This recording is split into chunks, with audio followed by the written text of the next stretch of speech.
habbejelet mutat. Szabadikán. Milyen aranyos.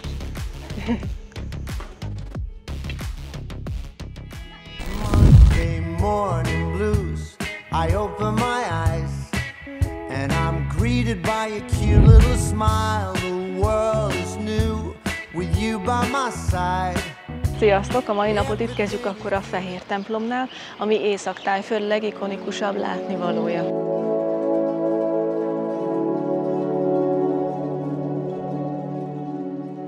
Itt van egyébként egy barlang, ahol található egy Buddha szobor is, ide 50 bata belépő, be lehet menni, meg lehet nézni. Amúgy, ahol most sétálunk, ez a templomkert, ami már így önmagában is különleges. A művész egyébként azért választotta ezt a fehér színt, mert valami különlegeset és modernet akart. És a buddhizmusban ez a szín a megvilágosodást és a tisztaságot jelképezi. Pedig emellett az arany épület mellett lehet venni a halaknak kaját, meg lehet őket etetni, mert itt van egy tó is. Úristen, mennyi hal van itt ebben a tóban is. Valaki bedobott nekik kaját, és meg vannak őrülve. De amúgy nem is kicsik, itt vannak lent. Ezek nem olyan picik, mint a Carp Caféba voltak. Jóval nagyobb a szájuk is.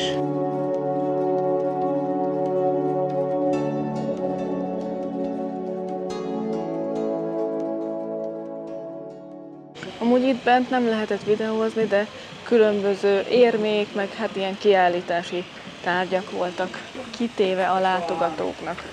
És a bokor és a buddhista szentélynek megfelelő stílusban van lenyírva, ott például látjátok, hogy egy halat formáztak meg. De ez a rész most, ahol jelenleg vagyunk, még mindig nem a legszebb része a templomnak. A legszebb része az csak most fog következni.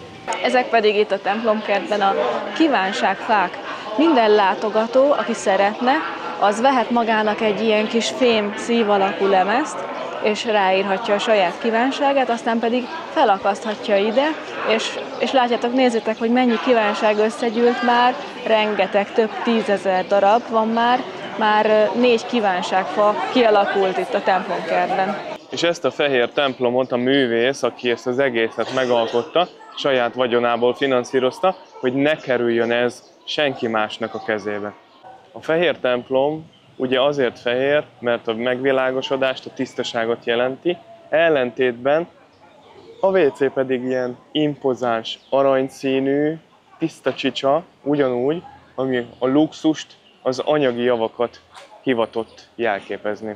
Tehát aki ezt az egész komplexumot létrehozta, egy ironikus üzenetet is szeretett volna a tottonkra adni ezzel a WC-vel kapcsolatban, hogy aranyszínű, hiszen az emberek mindig a gazdagságot, az anyagi javakat keresik, és ez mutatja meg nekünk azt, hogy itt egy luxus WC, tényleg az emberek hű meg hájá vannak ájulva, de aztán elfelejtik, hogy nem ezek a legfontosabb javak az életben. Most fog igazából következni a legszebb rész, amiről az előbb beszéltem. Itt a bejárat, itt kell majd megvennünk a belépőjegyet is a fehér templomhoz.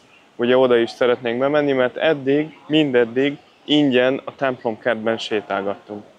És nem is gondolná az ember, ahogy itt sétálgat, akár a templomkertben, akár majd mindjárt megyünk be a fehér templomba, hogy mindennek egyesével is jelentése van, összességében is jelentése van.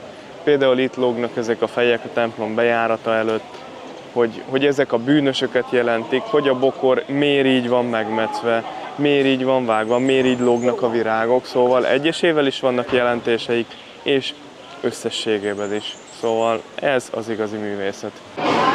100 bahtba kerül a belépő per fő. És nem csak, hogy 100 bahtba, de csak és kizárólag KP-val lehet fizetni.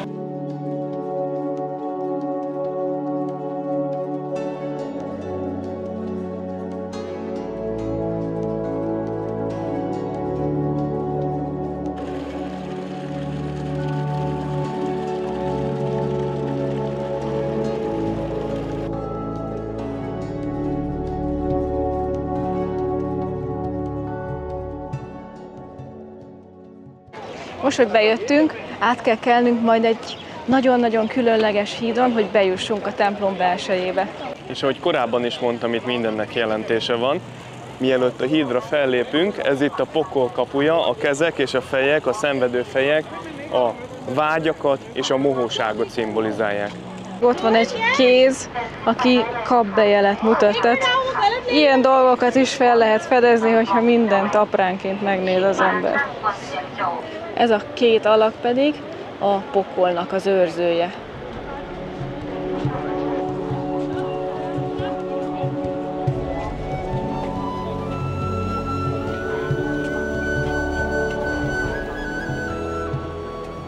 Hát azért fantasztikus élmény itt ezen a hídon is itt sétálni, meg ilyen művészeti alkotást saját szemünkkel szemügyre venni.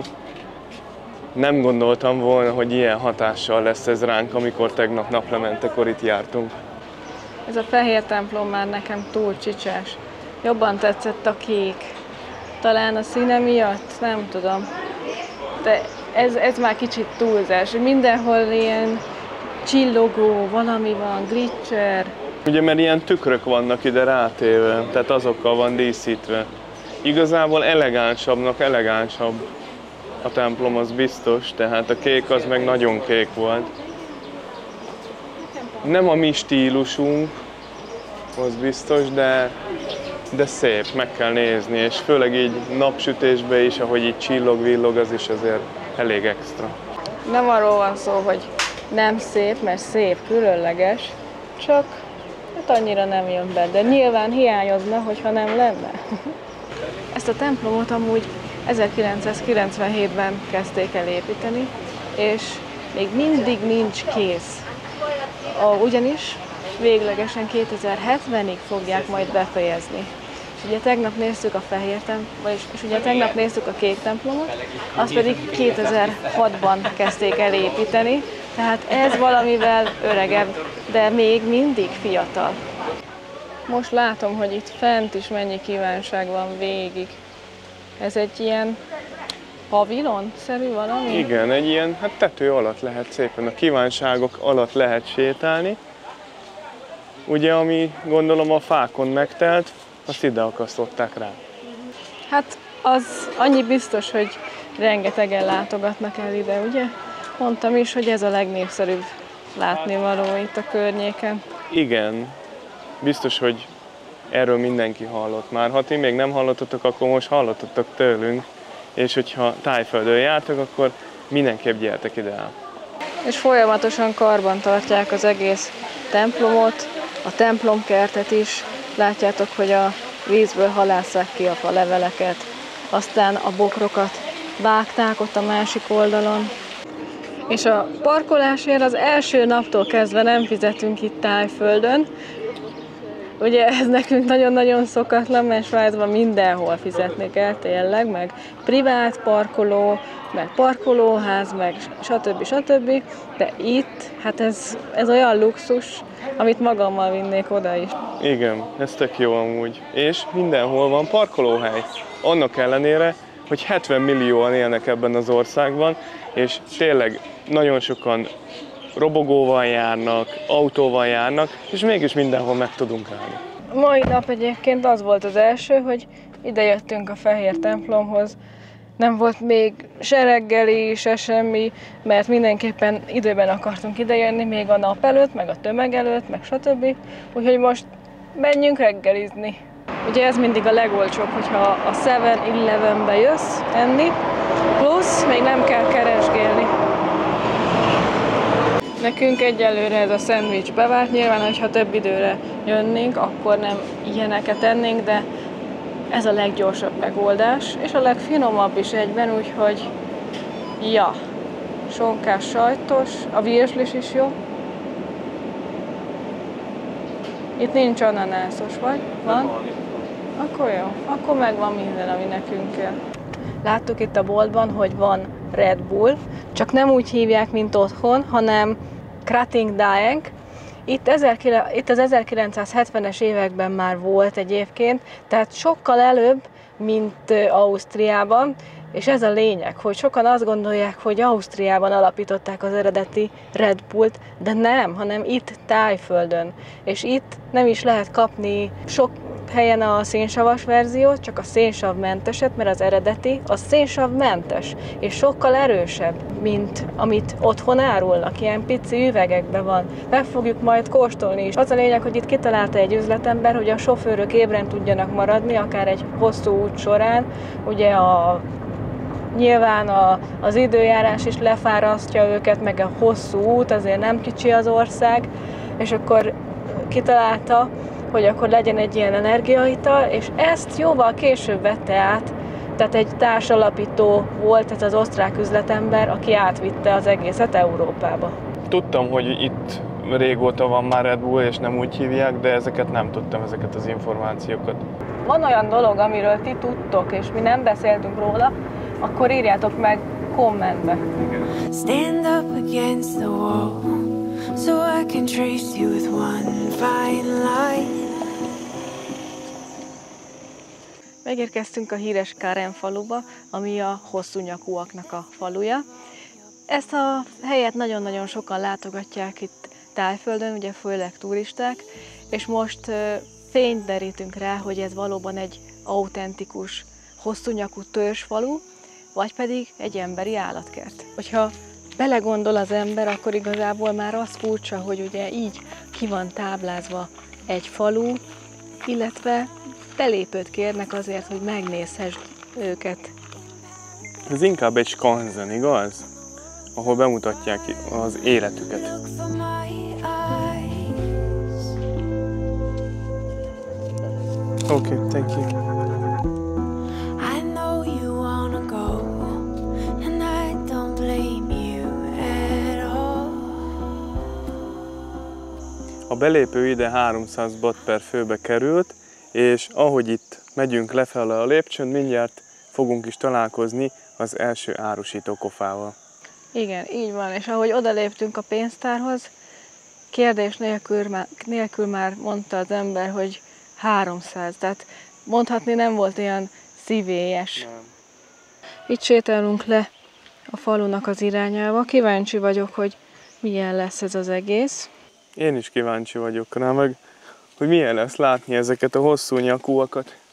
Eredetileg ez a Karen népcsoport Myanmarból származik, és már évszázadok óta itt élnek Thaiföldön, és ezeket a gyűrűket a nyakukon már körülbelül 5 éves koruk óta viselik, és folyamatosan ugye egyre többet tesznek rá. Vannak olyanok, akiknek ez tetszik, tehát ez a szépségnek a jele, és vannak olyanok is, akik azt gondolják, hogy ez a gyűrű a nyakukon a tigris harapás, vagy a tigris karmolás ellen védte őket meg. És aztán van egy olyan feltételezés is, hogy a rabszolgatartóknak nem volt olyan kívánatos ezeket az embereket ugye elvinni magukkal, illetve rabszolgaként tartani, mert nem tudtak olyan munkákat mondjuk rábízni, meg mondjuk, hogyha a gyűrűt ugye kivenni, vagy levenni innen a nyakába, akkor elnyeklene. Jó vastagok ezek a bambuszok itt. Jó régóta nőhet már. Most léptünk be a faluba. Itt rögtön ilyen nádtetejű házak vannak, ki van téve a portéka. Nyilván ugye csalogatják a turistákat, minket is. Itt van hátul a tyúkol, egy kis itató. Ugye ez is milyen jó ötletes, hogy nádból csinálták meg. Tehát így kivágták a tetejét, és akkor beletöltötték a vizet. Akkor ebből szépen tudnak italozni a tyúkok. Hogyha meg valaki rosszalkodik, akkor ráteszik ezt a kosarat.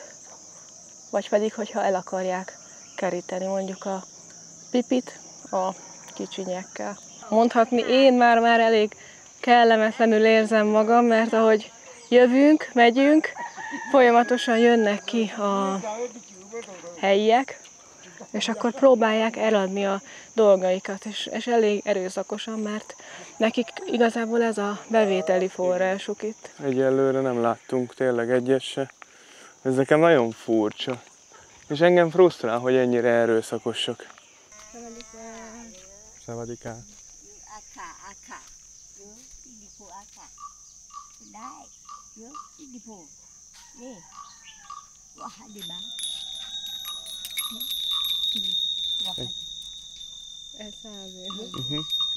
We have it. Thank you. Thank you. Thank you.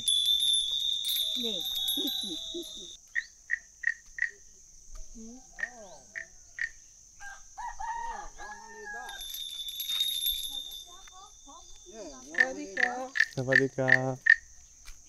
Ugye az az igazsághoz hozzátartozik, hogy mi mikor idejöttünk ebbe a faluba, akkor mi már tudtuk, hogy ez nem egy igazi falu, ami folyamatosan működik. Ugye az igazi, hosszú nyakú falvak az észak-nyugati határon vannak, Myanmarhoz közel, hiszen ezek az emberek Myanmari menekültek. Ugye, ahogy a Merci is elmondta, nem kaptak állampolgárságot, és más bevételi forrásuk a turizmuson kívül nincsen. Ez a falu nem önfenntartó, hanem ez csak és kizárólag a turizmusra épült, és betekintést enged nyerni a hosszú nyakúaknak az életébe. Igaz, mi még egyetlen egy hosszú nyakút sem láttunk, tehát mondjuk, hogyha autentikus falut szeretnénk megnézni, akkor elengedhetetlen lenne szerintem, hogy legalább ők árulják itt a portékát, vagy legalább itt legyenek, tehát lássunk legalább egyet. Mostani pillanatig ez még nem történt sajnos meg. Ugye a turisták számára, ahogy ezt korábban említettük, ezt felépítették, ez egy látványosság, akinek mondjuk nincsen ideje elmenni a myanmari határa és megnézni ezeket a valódi falvakat, az legalább itt betekintést nyerhet. És ezért is szerettük volna nektek ezt megmutatni, hogy lássátok ezt, hogy ha ide el akartok jönni, hogy körülbelül mi vár rátok, és esetleg ha időtök engedi, akkor el tudjatok menni a myanmari határhoz. És ugye láthattátok, hogy itt ezek az emberek, ezek annyira erőszakosan árulják a portékáikat, mert a belépődíjnak egy részét kapják ugye meg, és kizárólag ez az egyetlen egy megélhetési forrásuk van, hogy ezeket a portékáikat ők itt eladják, hogy fotózol, azért 50 batot kérnek, stb. És ők ebből élnek. A kérdés az lenne, hogy szerintetek ezt önszántukból csinálják? Most van először, hogy látjuk őket. Igen.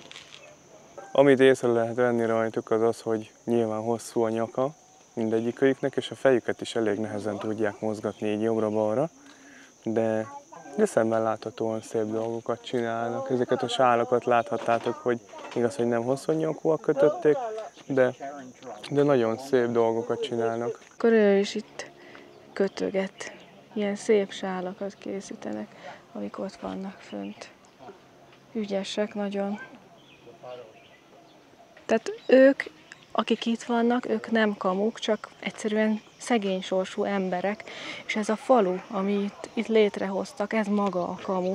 Csak ugye kiszolgáltatott sorsúak, ők nem tehetnek mást, nekik ez az egyetlen megélhetésük, és ez nagyon-nagyon szomorú, és nekem nagyon-nagyon kellemetlen érzés amúgy itt lenni, és látni őket.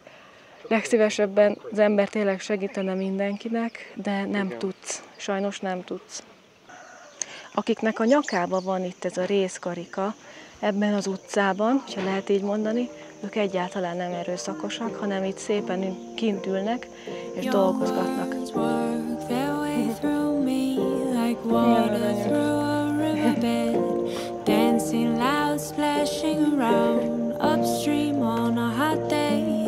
I love the way that you look at me like there is no tomorrow when I'm caught up in a movie scene of dread.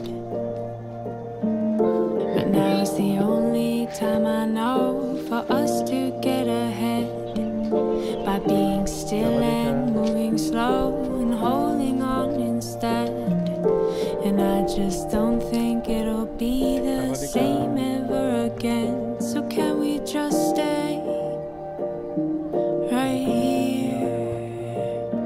Don't go too fast forward. We've got so much to say in all kinds of ways. Don't go too fast forward me. Let's press rewind and see what we find.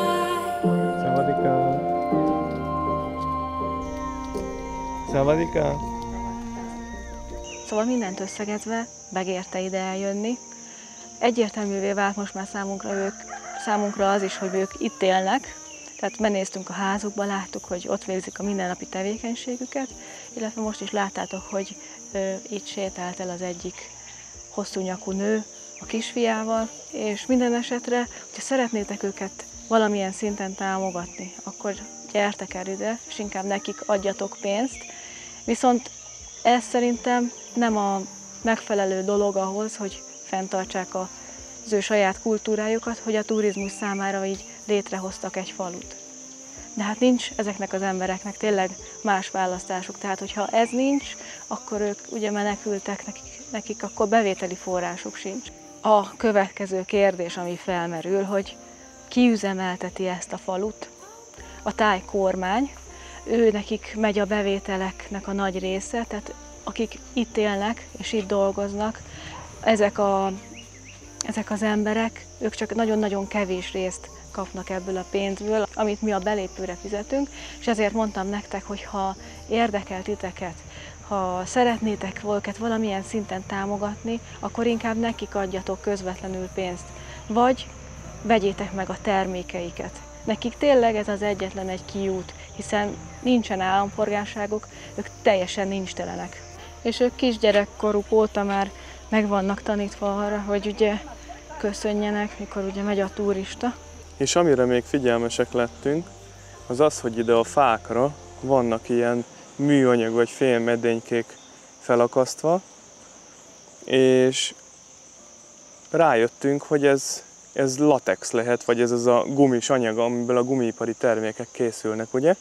És láthatjátok, hogy itt van a fa törzsén egy ilyen bemetszés, ami le van festve, és a fa kérgéből nyerik ki ezt a gumis anyagot, ugye, amiből aztán ezek a mindenféle gumitermékek lesznek. És ez a módszer különösen elterjedt Dél-Kelet-Ázsiában, Tájföldön, Malajziában és Indonéziában, ahol a világ legnagyobb gumitermelő ültetvényei találhatóak. Hogyha tetszett ez a videó, akkor nyomjatok egy lájkot, iratkozzatok fel, kommenteljetek, ha bármilyen kérdésetek van. Találkozunk a következő részben. Sziasztok!